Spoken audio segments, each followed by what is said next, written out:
Muy buenos días, bienvenido a Semillas de Amor en este nuestro canal Alimento para mi Espíritu. Reiteramos nuestra cordial invitación para que te suscribas a nuestro canal de YouTube. Hoy hemos traído como tema proceso y estrategia, propósito y bendición. Cuando nosotros pretendemos hablar de propósitos, tenemos que necesariamente hablar de los procesos. Y hemos hablado en otra ocasión de que todo lo que tiene que ver con Dios es procesos. Pero también hemos percibido que cuando hablamos de procesos, las personas pareciera que están hablando de castigo, que están hablando de algo que se les obliga, se les impone. Un proceso es algo que no agrada, es un algo en nuestra vida que simplemente nos duele, nos hace sufrir. Pareciera que el proceso es todo aquello que nos modifica casi que en contra de nuestra voluntad. Y la verdad es que Dios no es un Dios de castigo, no es un Dios de ese tipo de acciones, sino es un Dios que nos procesa en su amor, con una estrategia, con un propósito para bendecirnos. Entonces nosotros tenemos que entender los procesos de manera clara y por eso quiero hablar de los procesos de la siguiente manera. Lo primero que nosotros debemos hacer es que existe una ley que se llama la ley de la inercia, que dice que todo cuerpo, si está en reposo, quiere permanecer en reposo. Si está en movimiento, quiere continuar en movimiento. Es una ley natural y aplica para nosotros como seres humanos. O sea, las personas que no están haciendo nada, quisieran estar en esa misma posición y permanecen en esa posición. Los que están en movimiento y están acostumbrados a estar en movimiento, a ser activos, normalmente permanecen en esa actitud. Pero procesarnos significa hacer cambios en nuestro estado de movimiento. Esto quiere decir que para nosotros hacer procesos en nuestra vida se requiere, y hablando desde el ámbito espiritual, se requiere fe y energía, se necesita impulso. Para los dos sentidos, si yo estoy en la quietud y en la pasividad, yo necesito fe y necesito impulso para empezar a moverme. Pero también si estoy en movimiento y mi proceso requiere que me detenga, yo también necesito fe y impulso, una fuerza que me detenga para cambiar el ritmo de mi vida. De igual manera, cuando uno habla de procesos, habla de cambios de nivel, de crecimiento. Cuando uno dice va a ser procesado, es como si uno estudiara primaria, hiciera un proceso, luego un impulso para secundaria, luego universidad, pero es un movimiento que requiere energía, que requiere cambios. Entonces, cuando hablamos también de procesos, hablamos de cambiar de niveles. Por eso, nosotros tenemos que ser conscientes que el proceso no es simplemente una salida y una meta. Recordemos el pueblo de Israel. El pueblo de Israel salió de Egipto, pero realmente el hecho de que saliera físicamente de Egipto no lo hizo libre, porque estando en el desierto deseaba estar en la esclavitud. Cuando salieron al desierto, el hecho de que estuvieran en el desierto y se pudieran, por decirlo de alguna manera, gobernar a sí mismos, se demostró que no tenían la capacidad de hacerlo. Entonces, no se trata de un proceso de simplemente salida y meta. Se requiere que entendamos que el proceso es parte de la bendición. ¿Por qué? Porque si usted recuerda, ese pueblo durante 40 años vio la presencia de Dios manifiesta en la nube, en la columna de fuego, en el maná, en el que sus zapatos, su calzado, su ropa no hubo necesidad.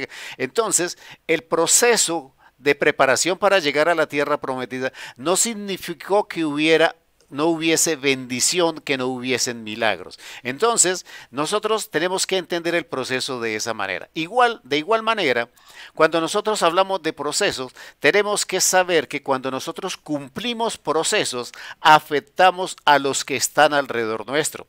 José hizo un proceso y lo cumplió, afectó a su familia para bendición. Moisés cumplió un proceso en su vida y sacó a la libertad al pueblo de Israel. Ruth, en su proceso, activó a Noemí para que viviera su vida de manera diferente. Esther, en su proceso, activó la bendición sobre el pueblo. Por eso, quiero que vayamos a la palabra. La palabra me dice en Filipenses 1:6.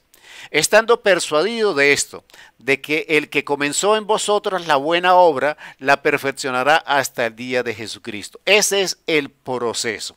Pero tenemos que entender dentro de ese proceso que nosotros debemos observar no la salida y la meta, sino tenemos que observar lo que hay dentro del proceso. Deuteronomio 28:8 dice: Jehová te enviará su bendición sobre tus graneros y sobre todo aquello en que pusieres tu mano, y te bendecirá en la tierra que Jehová tu Dios te da.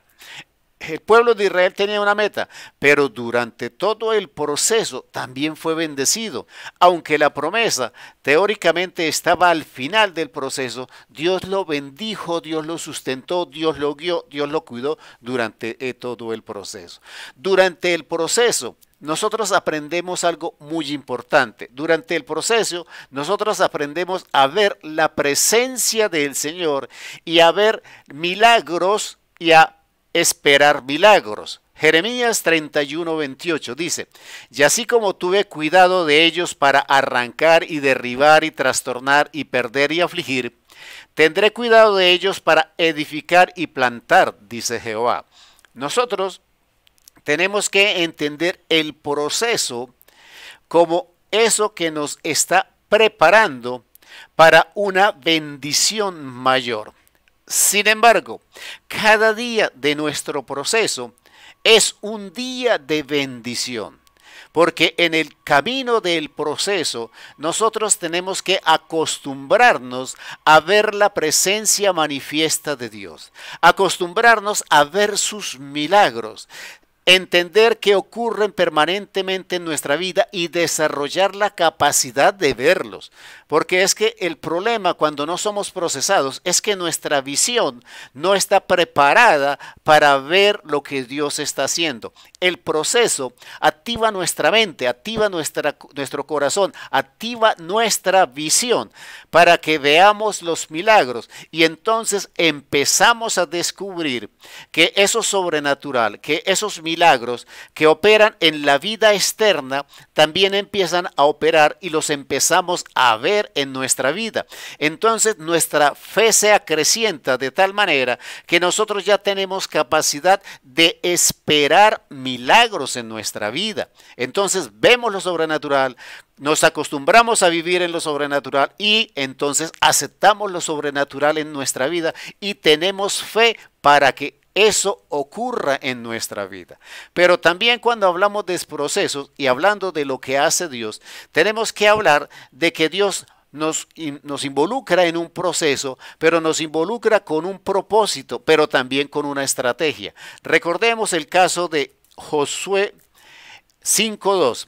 Dice: en aquel tiempo Jehová dijo a Josué: hazte cuchillos afilados y vuelve a circuncidar la segunda vez a los hijos de Israel. ¿Qué está diciéndole al Señor a Josué? Pareciera una estrategia que no era de un general, una estrategia equivocada. Estaban frente a Jericó, estaban cerca del enemigo y Dios le pide que circuncide al pueblo de Israel, a los varones, y entonces tienen que durar 3 días incapacitados que no se podían mover, exponerse al peligro de que los enemigos estando cerca los podían atacar. Pero luego usted va a ver el resultado de esa estrategia. En Josué 6:20 dice: entonces el pueblo gritó y los sacerdotes tocaron las bocinas, y aconteció que cuando el pueblo hubo oído el sonido de la bocina, gritó con gran vocerío, y el muro se derrumbó. El pueblo subió luego a la ciudad, cada uno derecho hacia adelante, y la tomaron. Entonces, cuando nosotros hablamos de proceso, en el Señor, estamos hablando de que hay un proceso, hay una estrategia, hay un propósito y hay una bendición. Entonces, el proceso es para alcanzar el propósito y el proceso es para prepararnos para la bendición.